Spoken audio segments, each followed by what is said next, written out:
परमात्मने नमः। ओम श्री सत्य गुरुदेवाय नमः। ये बता रहे भगवान ये 15वें अध्याय का 8वां श्लोक।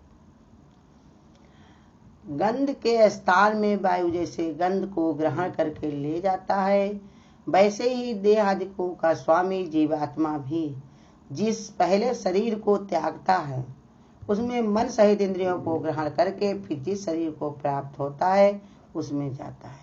भगवान बताते ना कि ये जीवात्मा क्या करता है कि जैसे वायु गंध को लेकर के चली जाती है, ऐसे जीवात्मा देहादिकों का स्वामी जीवात्मा भी जिस शरीर में पहले रहता है उसी का स्वभाव संस्कार कर्म सब बांध करके ये चलता है।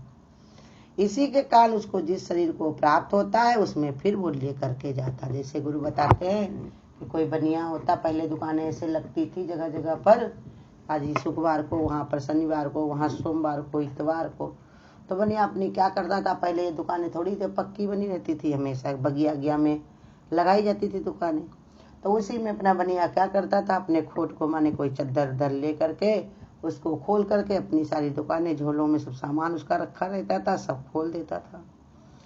अब बाजार उठी नहीं कि अपना सब बटोर के वो चल दिया, दूसरे दिन फिर वहां खोलेगा। ऐसे ही बता रहे जीवात्मा की भी स्थिति। वास्तव में तो जीवात्मा नित्य और अचल इसलिए है क्योंकि कहा कि वास्तव में तो जीवात्मा नित्य और अचल है, क्योंकि वो नित्य और अचल परमात्मा का ही अंश है। भगवान बता रहे कि वो अलग नहीं है तो वो परमात्मा का ही अंश, लेकिन अपने मानने के कारण, जैसे आगे बता चुके ना, मैं मेरे के कारण, उसी में संयुक्त होने के कारण, उसी में फंसने के कारण उसी को वो मान लेता है। उसी के कारण ही वो बार बार जन्मता है, बार बार मरता है। लेकिन भगवान ने कहा अगर अपने को इस संसार से अलग जाने, अपने को भगवान ने कहा व्यक्त कर पाए, अपने को दूर कर पाए, तो कितना आनंदित होके परमात्मा में मिल करके एक हो जाए। कहते है तो परमात्मा का ही अंश वो, इसलिए वो भी नित्य है और अचल है। अचल माने वो चलायमान नहीं है, नित्य माने उसमें कभी विकार नहीं होता, नित्य नया तरोताजा। जैसे हमारे दादा भगवान कहते थे, पिताजी खबर क्या है कि मैं आत्मा स्वरूप हूँ, यही ताजी खबर है, और कोई ताजी खबर नहीं है। जो अखबार उठा के पढ़ते हो वो भी बासी खबर, लोगों से जो सुनते हो वो भी बासी खबर। जब इंसान सुनता है, कहीं पर कुछ देखता है तो उसमें तो मौन हो जाता है ना, उसी में पड़ जाता है, लेकिन थोड़ी देर बाद ठहर करके थूक से उसको भगवान ने कहा बासी करके तभी तो किसी को बताता कहता है। अखबार में भी निकलती वो भी बासी खबरें, न्यूज़ जो टीवी में सुनते हो वो भी ऐसी खबरें।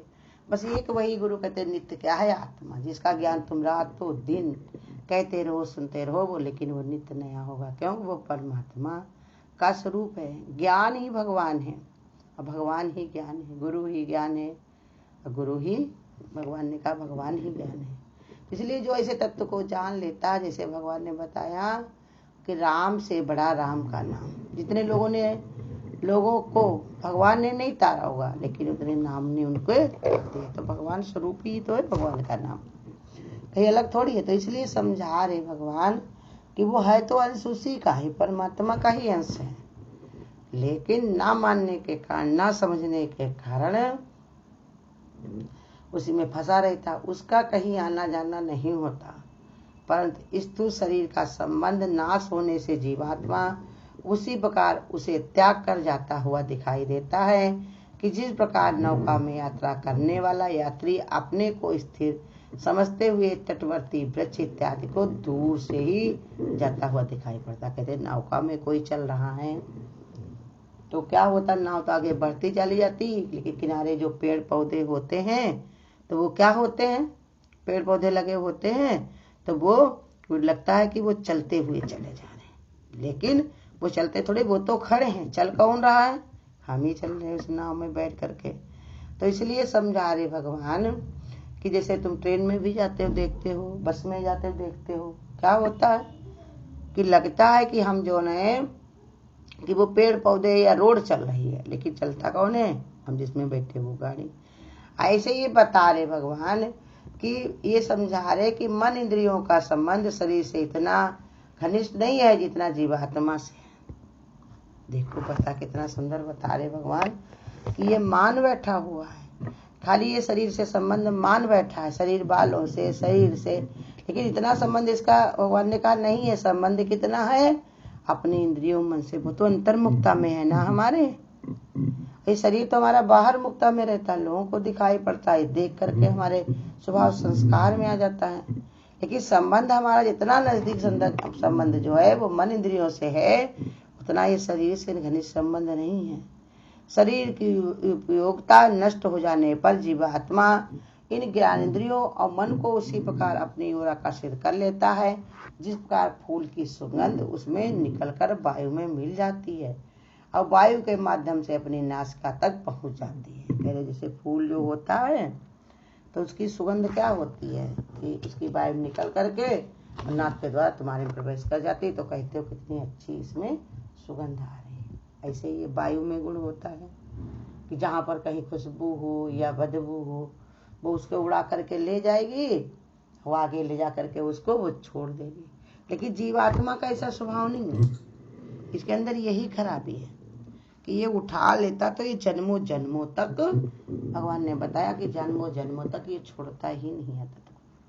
पड़ी जन्मों की ये आदत न बातों से बदलती है। जन्म जन्म की जो आदतें पड़ी हैं उनको कोई समझाए बताए, लेकिन फिर भी ये मानने को तैयार नहीं होता है, मानता नहीं है। इतने इसकी आदत खराब पड़ चुकी है। लेकिन भगवान ने बताया वायु का ये स्वभाव है, उसके अंदर अगर सुगंध भर जाए तो भी आगे जाके वो छोड़ दे, और बदबू भरे तो भी आगे जाके छोड़ दे। लेकिन जीवात्मा इसी में फंस जाता है, यही उसके दुख का कारण है। संसार में आकर के वो किसी से फंसने की जरूरत नहीं है हमको। लेकिन ये जो पड़ी हुई आदत है जन्म जन्म की वो चलता है। जैसे भगवान कहते थे कि तुम्हारे शरीर में कोई रोग हो गया तो बस इस शरीर तक काम करेगा, चाहे कैंसर हो, चाहे टीबी हो, चाहे कोई हो, वो यही शरीर तक, शरीर जला बुना दिया जाएगा, उसके बाद खत्म हो जाएगा। लेकिन जो आसक्ति रूप जो रोग है हमारे अंदर, वो में दीर्घकाली रोग, जिस रोग से हम ग्रसित हैं, तो वो हमारा कब से चल रहा है, वो छूट नहीं रहा, वो जल ही नहीं रहा।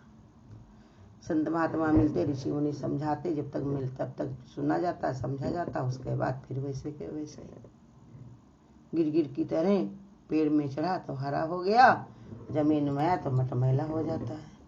ऐसे इसका स्वभाव है। तो इसलिए बता रहे भगवान कि ये मन, इंद्रियां, बुद्धि और प्राणों के समूह को सूक्ष्म शरीर कहते हैं।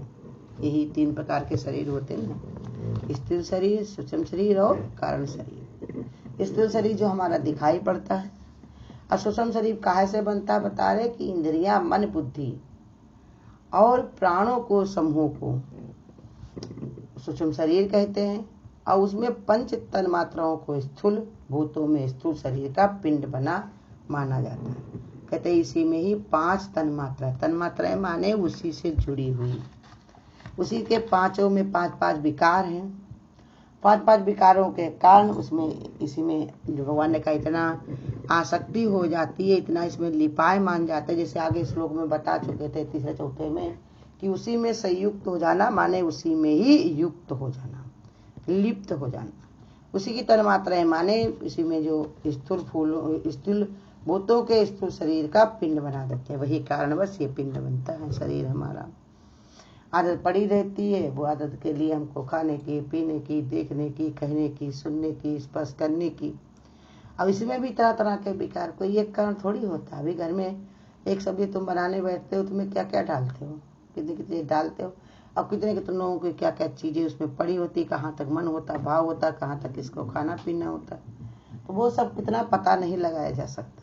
देखो राम को अगर वनवास हुआ था तो का एक कारण था कि कई ने मांगा था कि सीता को जो उसने तोती ने कह दिया था तुम्हारा भी विरह होगा सीता से, नहीं, बहुत सारे कारण होते, बहुत सारे कारण होते, हर एक कारण तरह तरह के होते हैं। वो तो जब गुरु संत महात्माओं की हम शरण होते तब हमारा धीरे धीरे समझते समझते धीरे धीरे तब हमारी बुद्धि में जाता, फिर भी पूरा कोई समझ ही नहीं पाता।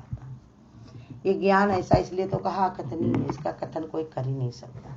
कितना कहा जाता, कितना ये सुना जाता, किससे किससे समझा जाता फिर भी पूरा समझ नहीं पाते, इसलिए इति इति करके ब्रह्मा महेश भी सब थक गए हैं। कितना ही कोई जानकार हो लेकिन पूरा वो समझा नहीं सकता, क्योंकि सबके अंदर भगवान विद्यमान है। भगवान किसको क्या समझा दे, कैसे उसको बता दे, कौन सी रास्ता उसको दिखा दे, कोई नहीं जानता। मूर्ख को भी ज्ञानी बना दे। इसलिए सबसे बड़ा ज्ञान यही है कि अपने को कम ज्ञानी समझो, दूसरे को ज्यादा। इसलिए समझा रहे भगवान कि वो इसी में रमा रहता है, इसी में लगा जाता है। कैसे कि जैसे फूल की सुगंध उससे निकल कर वायु में मिल जाती है, और वायु के माध्यम से, वायु के सहारे से ही हमारी नासिका तक पहुंचती है। ऐसे ही है हमारा जो स्थूल शरीर है, अंदर से सूक्ष्म शरीर स्थूल शरीर के बंधन में पड़ जाता है। अब उसमें जो जो कर्म इसमें दिखाई पड़ते, जो जो कान से सुनाई पड़ता, जो जो ये कहता रहता, जो जो ये खाता रहता, उसी की आदत पड़ जाती है। इसी स्वभाव के कारण उसको दूसरे शरीर की जरूरत होती है। जैसे एक इंसान अगर वो कोई रिक्शा चलाता है तो कहीं पर भी चद्दर बिछा करके वो सो जाए, लेकिन अगर वो घर परिवार रखेगा तो उसको कमरा चाहिए कि नहीं चाहिए, बताओ। बर्तन अभी अपना अकेले रह रहा तो एक ही भगोना में बना लिया, पलट के तब अपना रोटी बना ली, लेकिन घर गृहस्थी रखे तो कुछ चाहिए ना चाहिए। ऐसे ही जो फैल जाता है जीवात्मा, तो उसको बहुत सारी व्यवस्था चाहिए। वही कि इसकी तो व्यवस्था जो होती है एक काम करने वाले की, वो तो इसी जन्म खत्म हो जाती है, लेकिन इसकी जो व्यवस्था है ये जल्दी खत्म नहीं होती जब तक कोई निष्कामी गुरु न मिले, हमारा अपना निश्चय भी पक्का न हो कि अब हमको ऐसे त्याग से, बैराग से अपने को जीत लेना चाहिए। जैसे पहले ही बता दिया कि बैराग रूपी शस्त्र के द्वारा इसको काट देना चाहिए। सुख की आशा नहीं रखनी चाहिए संसार में, इसको दृढ़ बैराग रूपी शस्त्र द्वारा काट करके तब विचार करना चाहिए। अब तुम सोचते हो, हम सोचते हैं सब लोग कि ऐसे ही हमको कुछ करना भी ना पड़े, बढ़िया आराम से पंखे में हम लेटे रहें, खाते रहें, पीते रहें, अब भगवान का परम धाम मिल जाए। लेकिन नहीं, भगवान ने कहा इसके संत महात्माओं ने कितनी मेहनत की, पाया है भगवान को। ऐसा तो नहीं है कि भगवान मिले ही नहीं, किसी को मिले, लेकिन कितनी तपस्या की। ऐसे ही भगवान ने कहा नहीं इतना कर पाते हो, नहीं जंगल में जा पाते हो, नहीं इतना तुम्हारा शरीर नहीं सधता है, इतना नहीं कर पाते हो, तो जहाँ बैठे हो वहीं से तो भगवान का आवाहन करो, वहीं से तो पुकार बैठो कि भगवान हम तुम्हारी शरण में हैं, जैसो न तैसो प्रभु हम तेरो। भगवान हम तुम्हारी शरण में हैं, हमारा तुम ही उद्धार कर सकते हो, तुम ही कल्याण कर सकते हो, तुम्हारे अलावा हम किसकी शरण लें, और कोई सहारा हमको दिखता नहीं। तो इसलिए गुरु कहते वो भगवान करुणा करेगा, मदद करेगा, वैसे तो करना तो स्वयं को ही पड़ेगा, लेकिन फिर भी भगवान हमारे अंदर ऐसी शक्ति भर देता, भक्ति भर देता, जो हम नहीं कर पाते वो भगवान कर देता है। तो इसी पर यही बता रहे कि अपने को ऐसे मान लेता है, इसी के कारण भगवान तरह तरह से उसको समझाते हैं कि क्यों ऐसे मान बैठे तुम अपने को, ये माया जंजाल तुमने क्यों फैला रखा, अपना बना रखा। तुमने जब हमारा है तो हम ही को लौटा दो, तेरा तुझको अर्पण क्या लागे मेरा। अब मैं पना डालोगे तो तुमको अति का दुख होगा, अब फिर इससे कोई तुम्हें हटा नहीं सकता, हम भी तुम्हारी मदद नहीं कर सकते। जैसे माँ बाप अपने बच्चे को समझाते कि बेटा ऐसा कोई काम ना करना कि तुम्हें जेल जाना पड़ जाए, संसार की निगाह में तुम्हें झुकना पड़ जाए, आंखों को नीचे करना पड़ जाए। लेकिन बच्चे अगर नहीं मानते, करते हैं, तो फिर क्या होता, माँ बाप भी उसका साथ नहीं दे पाते, क्योंकि उनकी अपनी एक सामर्थ्य है, समझा सकते, तुम्हारा थोड़ा बहुत संवार सकते हैं, लेकिन जो बहुत ही उसमें चला जाता है तो उसको कहाँ निकाल मिलता है। भगवान से भी रोते चिल्लाते कहते रहते, लेकिन भगवान कहते तुमने कर्म तो बना लिए, अब क्यों परेशान होते हो, कर्म करने में तो आजाद है, अब भोगने में फिर परतंत्र है, क्यों परतंत्र बना हुआ है। तो इसलिए जो इसे मान लेता है, समझ जाता है, तो इसलिए भगवान बता रहे कि ये जो जीवात्मा है ये वायु की तरह उड़ा कर ले जाता है। इसलिए ये जीवात्मा को हमको हमेशा संगच्छा होना चाहिए हमारा, इसके इंद्रियों को और मन को, बुद्धि को, जो भगवत की भक्ति हमेशा जोड़े रखोगे, उसी में लगा के रखोगे, तो इसका विचार बदलेगा, हमेशा ये भगवत की दर्शन कराएगा, भगवत का ही भाव रखेगा, परमात्मा में ही जुड़ा रहेगा। अब भगवत्मा में जुड़ा तो इसमें खुशबू किसकी भरेगी, परमात्मा की। अब वही हमको शांति और तृप्ति देने वाली, वही हमको कल्याण देने वाली, अब उसी से ही हमको भगवान ने बताया गति मिलने वाली। हरिओम। अगर आपको आज की वीडियो अच्छी लगी हो तो वीडियो को लाइक और शेयर करना ना भूलें। आगे की वीडियोस देखने के लिए चैनल को सब्सक्राइब करें और नोटिफिकेशन बेल को